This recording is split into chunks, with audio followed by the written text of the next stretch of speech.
ஒரு தாத்தா தன் பேரனிடத்துல அடிக்கடி பைபிள் வாஸ்தியா என்று கேட்டுக்கொண்டே இருப்பாராம். அந்த பேரனும் ஒரு நாள் தாத்தாவை பார்த்து, தாத்தா இப்படி பைபிள் வாசின்னு சொல்லி கொண்டே இருக்கிறீங்களே, நீங்களும் தான் வாசிக்கிறீங்க, உங்களுக்கு ஏதாவது மனதுல நிற்குதா? இது வாசிக்கிறதுனால உங்களுக்கு என்ன பயன் நடந்துச்சு?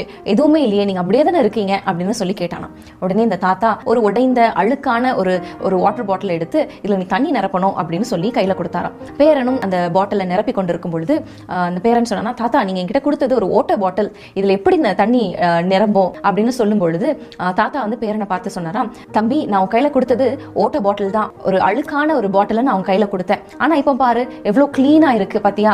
இதே போலதான் நம்முடைய வசனங்களை நம்ம வாசிக்க அது நம்ம மனதுல நிற்குதோ நிக்கலையோ, ஆனா அந்த வசனங்கள் நம்ம இடத்துல கிரியை செய்யும். எப்படி இந்த அழுக்கான பாட்டில இந்த வாட்டர் நிரம்பி அந்த அழுக்கான காரியங்கள் எல்லாவற்றையும் வெளியேற்றி ஒரு சுத்தமான ஒரு தண்ணீரை பார்க்க முடியுதோ, அதே போல நம்முடைய இருதயத்துல இருக்கிற எல்லா அழுக்குகள், நம்முடைய சுவாபங்களை இந்த வசனங்கள் மாற்றும் என்று சொன்னாராம்.